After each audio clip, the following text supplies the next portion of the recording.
Tired of the everyday routine? Ever dream of a life of romantic adventure?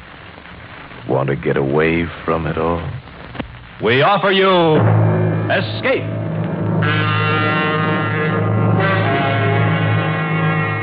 Escape, designed to free you from the four walls of today for a half hour of high adventure. Tonight we escape to a lonely lighthouse off the steaming jungle coast of French Guiana and a nightmare world of terror and violence, as George Toulouse describes it in his hair-raising tale, Three Skeleton Key.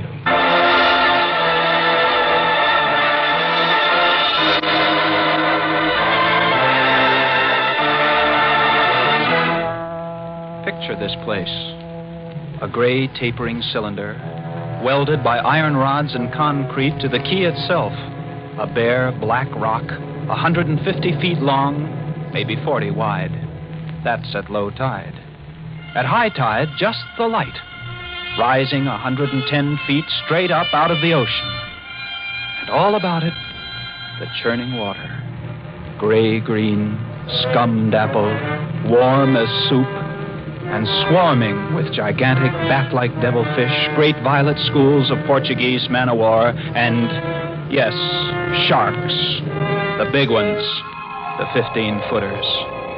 And as if this wasn't enough, there was a hot, dank, rotten-smelling wind that came at us day and night off the jungle swamps of the mainland. A wind that smelled like death.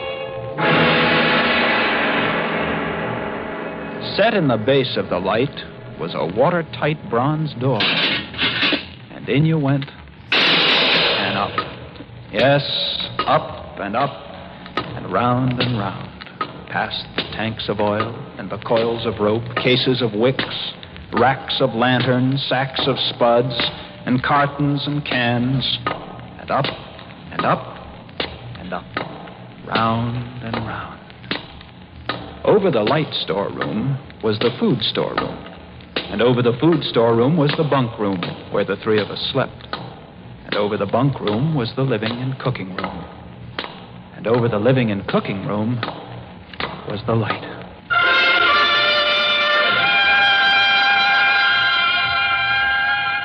She was a beauty, balanced like a ballerina on the glistening steel axle of her rotary mechanism.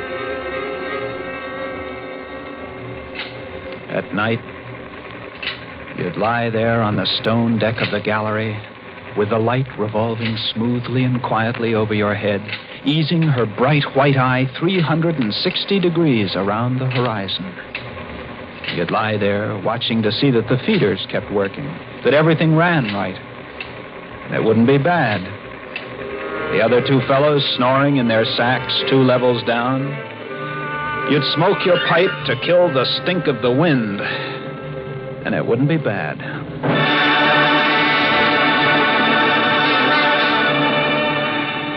About those other two, Louis and Auguste, what a pair. Louis, he was head man, was a big fellow from the Basque country, black beard, little hard black eyes, and a pair of arms that, I tell you, those arms were as big around as my legs. Yes, head man he was, and what word he let go was law. Silent fellow, and although I spent my first 2 weeks trying to strike up a real conversation, the most I could ever get out of him was... I took up this profession because I don't like people. They talk too much.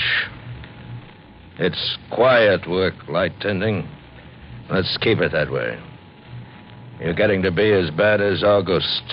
I thought maybe for once they'd send me somebody that was who would Louis. keep his mouth. And when he accused me of becoming like Auguste, I quieted down, because Auguste was the talkingest man I've ever met. The talkingest and the ugliest. He was hunchbacked, stood 4 feet high, had red hair and big blue eyes. It seems he'd been an actor in Paris. Over 200 different productions, dear boy, at the Grand Guignol. Oh, but it was monstrous, horrible. The way we used to scare the audience, I was hated. Yes, they used to throw things and hiss and bare their teeth at me. Finally, it got too bad. I couldn't stand it any longer. I gave up the theater. My nerves, you understand, yes, gave it up completely. I really did. I couldn't. It all started one morning at 2:30. I was on watch, lying on the cool stone deck, pulling on my pipe, staring out at the blackness, the phosphorescent combers and the big yellow stars, when, out of the corner of my eye, I noticed something show up for a second, something the light had touched, far off. I waited for her to come around again, and when she did, there it was. A three-master, a big one, about a half-mile off, and coming down out of the north-northwest, coming straight for us. You must understand, our light was where it was for a very good reason. Dangerous submerged reefs surrounded us, and ships kept clear. But this one, this sailing vessel, was coming straight on. I went over to the gallery door and yelled down. Louis!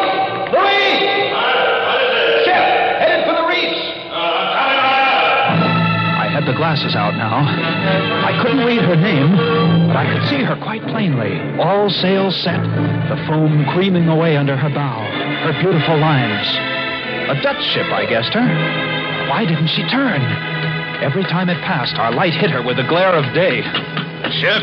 Where? North-northwest. The light will touch her in a moment. Can't she see us? Look at her. She just keeps coming on. The square heads. What is it? Watch. North-northwest. I know what it is. What? The Dutchman, the Flying Dutchman. We did a play about her. What a performance. You ghastly galleon, hag-ridden, curse-driven, must-on... shut up, will you? She's luffing. Yes. It's a sloppy way to come about. She's derelict, that's it. Derelict? Abandoned.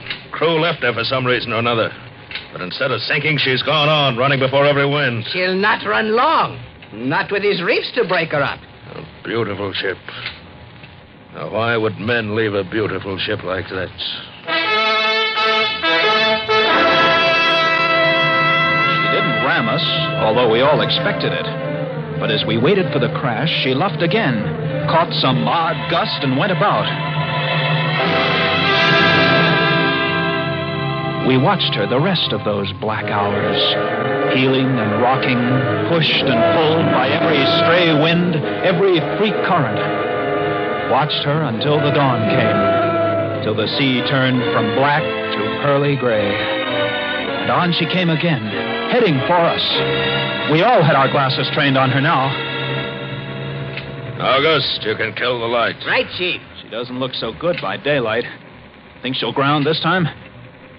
I say, do you think she'll ground this time? This is impossible. Absolutely impossible. What? Here, take my glasses. They're better than yours. All right. What is it, you're...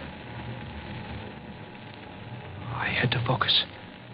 And then my breath froze in my throat. The decks were swarming with a dark brown carpet that looked like a gigantic fungus, but undulating.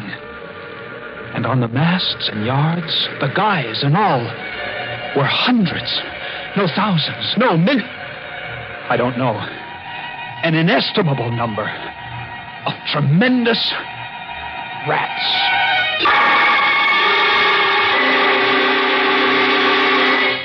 See them?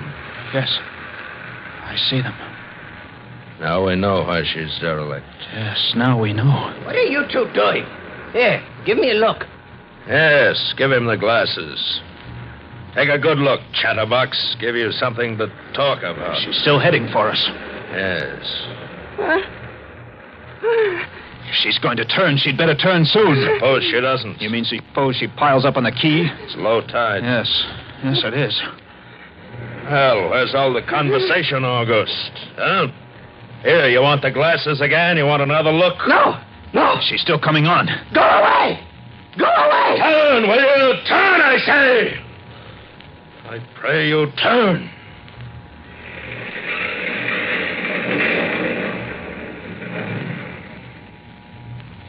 Cracked up. The rats! Look! On the water! Like a carpet! They're swimming. Sure, they're swimming. Those are ship's rats. But they're swimming for the rocks. The door below! It's open! Well, come on! And down we went, racing down the stone stairs, taking them 3 and 4 at a time. Scared? You bet we were scared. August, you get the windows. Maybe they can climb. We don't know. Right, Chief. But hurry! Hurry!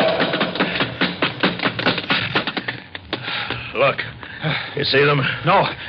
Oh, yes, I do. Up at the other end of the rock. Look at them. Millions. Yeah, they smell us. Here they come. Oh, close the door. I can't! Stop! Here, let me. Move, you! Yeah. Made it. Holy, that was close. One got in. Look, there. Well, get him. Watch it. Catch him. What a brute. He was as big as a tomcat, bigger.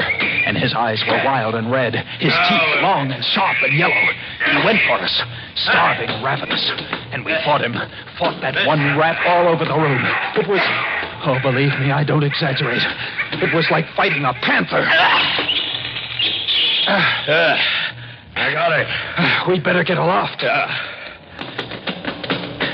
As we ran up the winding staircase, we passed the tiny windows of the various levels, and at every one was a thick, wriggling, screaming curtain of brown fur. I was ahead of Louis, and I dreaded each successive level. Suppose they had found a way in. Look at them! Oh, will you look at them? It's a nightmare. Will you look at them?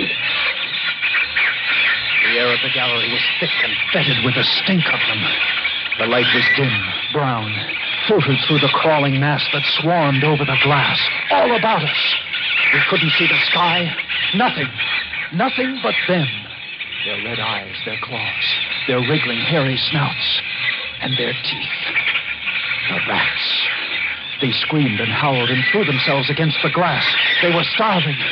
And we 3, we stood very quietly.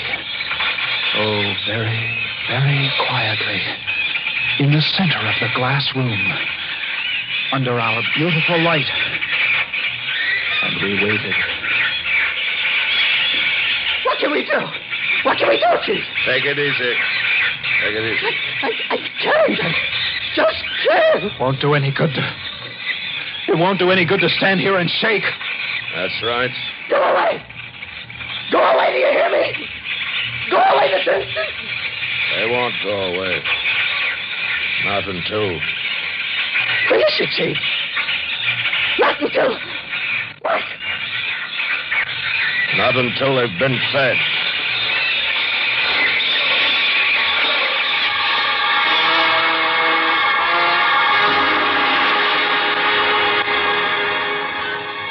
You can take just so much horror, and then you get used to it. And they were interesting to watch, you know. They couldn't understand the glass. They could see us, and they could rush at us. But that thin, invisible barrier held them off, stopped them. From time to time, we caught a glimpse of the rocks below. More rats down there, swarming brown velvet in the bright tropical sunlight. And then the tide began to rise.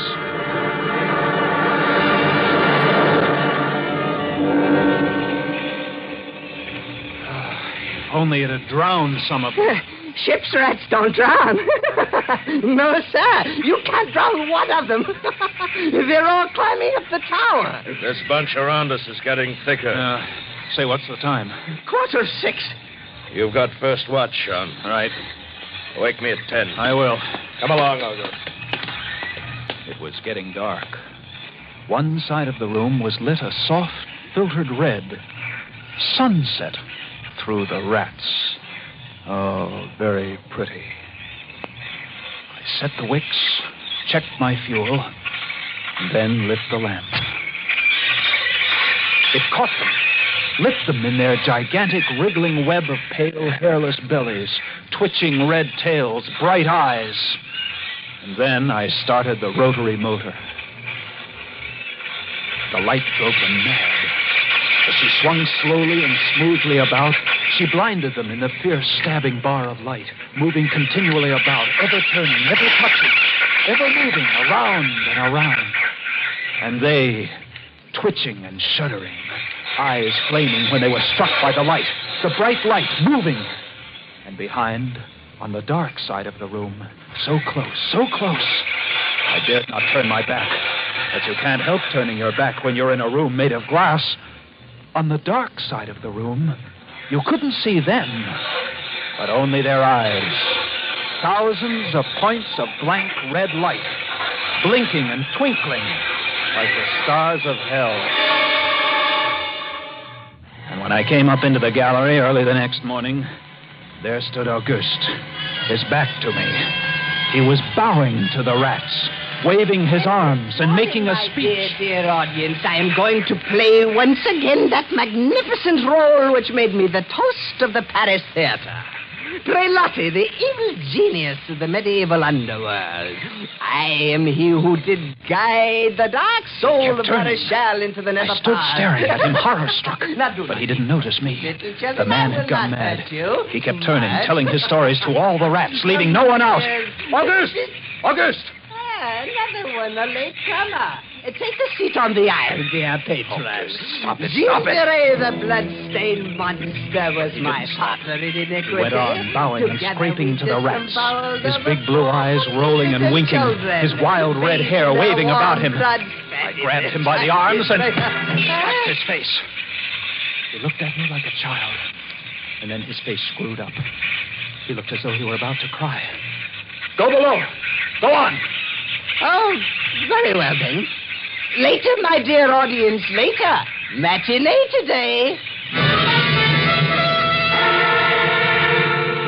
Sure, he was crazy, but I guess we all were. A few hours later, he came back up and caught Louis and me teasing the rats. Yes, sounds horrible. It was fun. We would get right up against the glass and make faces at them. It drove them crazy. They would scratch away, trying to get at our eyes. Louis was even cuter about it. He'd pull a piece of bread out of his pocket and press it against the glass. The rats would scramble into a solid ball, biting each other, clustering like grapes. From time to time, a whole knot of them would slip and fall the 110 feet to the surf below. Look at the sharks. They're eating them. Those sharks are our friends. Here, I'll get another bunch together. Here, my beauties. That's it. Pile up. Kill each other, huh? There they go. Auguste joined in, too. Very ingenious, Auguste. He learned that if he spread-eagled himself against the glass, they'd bunch and bundle against his figure. Then he'd leap back. Look, my portrait in rats.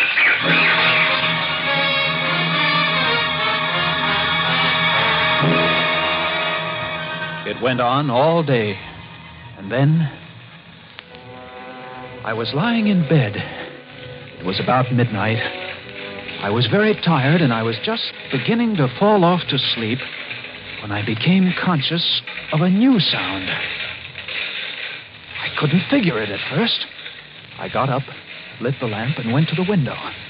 Even as I looked out, I saw one of the panes begin to sag in. They had eaten the wood away.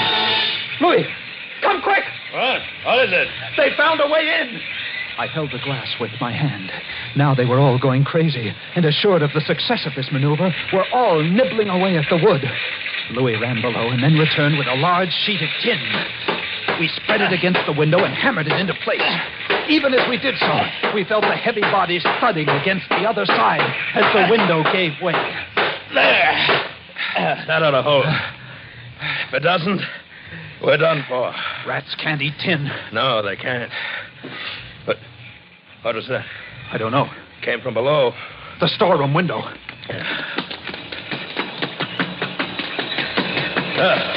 They're in. They're swarming up the stairs. Drop the trap! Right. There. What? Two of them got in. Let's go after them. We didn't have to go after them. They came at us. I leaped to one side and grabbed a marlin spike, swung, and smashed one in midair. No! I whirled to see Louis with the other. It had ripped his hand open and the blood was pouring out. He held his hand aloft and kicked at the snarling rat. I stepped and swung and got him. Oh, my hand! He got my hand! That's both of them, Louis. I'll get you something to tie that up. Blood! Look at it, my blood, I'm bleeding. Don't worry about it, Louis. Here. I'll wind this kerchief around it.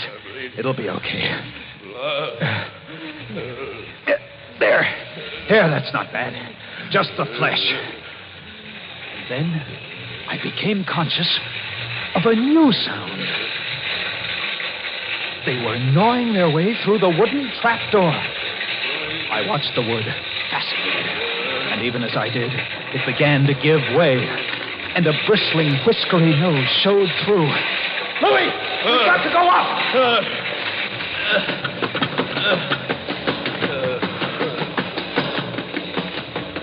The next level was the living quarters and kitchen. I slammed the trap there, but it too was wood. Oh, my blood. What are we going to do? I don't know. They'll be through this one in a minute. To the gallery. The trap door in the gallery is metal. Good. Come on! We made it. We lay across the trap door, exhausted, while below us the rats took over the entire tower. I could hear them howling and fighting over our food supply, our water, our leather. And all about us, the others screamed and glared in at us, swayed in a tangled mass, hypnotized by the ever-turning light. By morning, the air in the little room was horrible. Until now, we'd been getting air from the tower below. Now that was sealed off, and so was all our food and water. We lay exhausted, panting, waiting, and the hours crawled on. I was almost dozing from fatigue when I saw a sight that brought me to fast. Would you like to come in, my beauties? Would you? I hold the powers of life and death, and I can let you in, you know. Auguste was standing by the glass, and in one hand he held a big wrench. He was tapping the glass gently, not quite hard enough to break it. I eased myself to my feet, and slowly, very slowly, tiptoed toward him. All I have to do is tap just a little harder and... I found a coil of wire in the toolkit, and I trussed him up, fastened him to a stanchion in the center of the room. Louis was of no help. He lay on his side, looking at his bloody hand, weak and sick as a baby. So there I was, a lunatic and a coward for company, and all about, watching our little drama, the rats.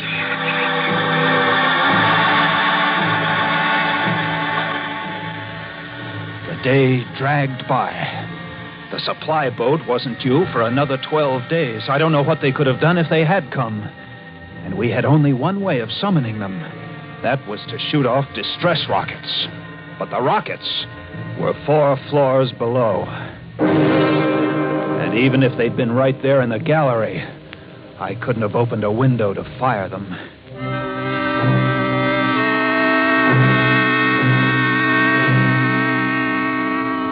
That night, I tended the light, but its flame was devouring our oxygen.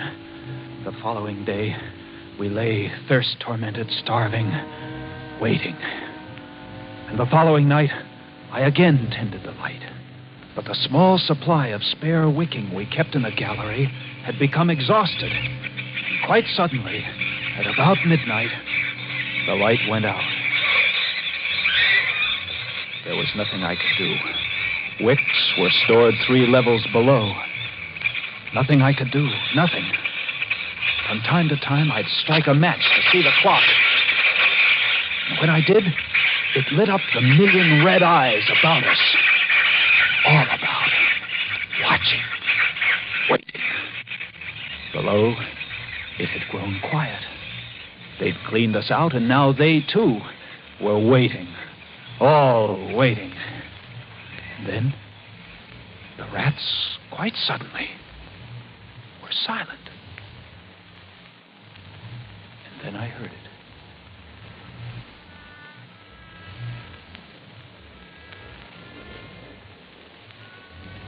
And then I saw the sky and the stars. The rats were gone. I went to the glass. Out there on the water, a small freighter, a banana boat, showing a few lights, came softly and innocently towards us. Our light was out. They didn't know. I wanted to open the windows, to call out to them, to warn them somehow. But I was afraid. What if the rats were hiding from me, tricking me? So I waited.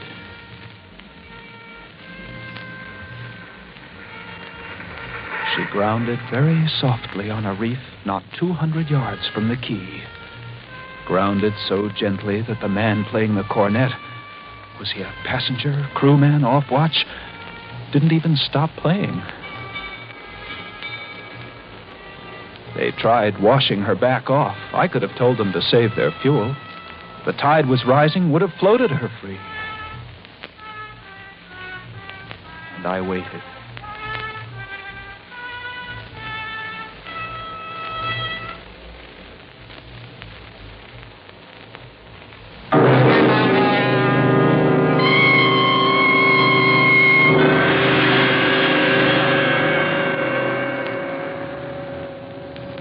That's all. That's the story. The sun came up, and there wasn't a rat on the whole quay. Every last one of that terrible army had left us, gone back to sea on their new ship. Auguste, insane asylum. He never recovered. And Louis, they took him into Cayenne, where he died of blood poisoning from his bite. Yes, that's the whole of it. And if you'll excuse me now, I must go set my traps. No, mouse traps. No rats in this lighthouse. I should say not. Life in the lights isn't bad. But sometimes, when I see a strange vessel approaching, I get a little nervous. Sure. Somewhere on the seas, there's a little banana boat without a crew. That is, without a human crew.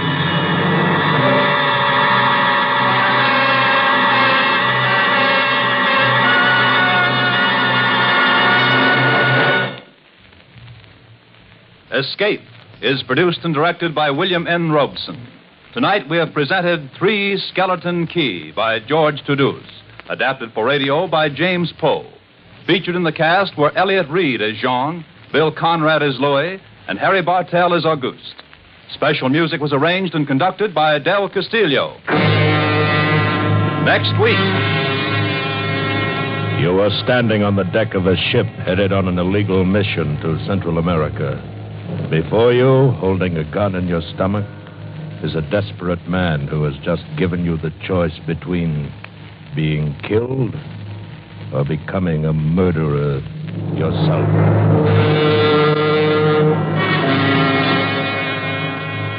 Next week, we escape with John and Gwen Bagney's exciting tale of a murderous trio of gun runners in Central America, Maracas. Goodbye, then, until the same time next week, when once again we offer you Escape.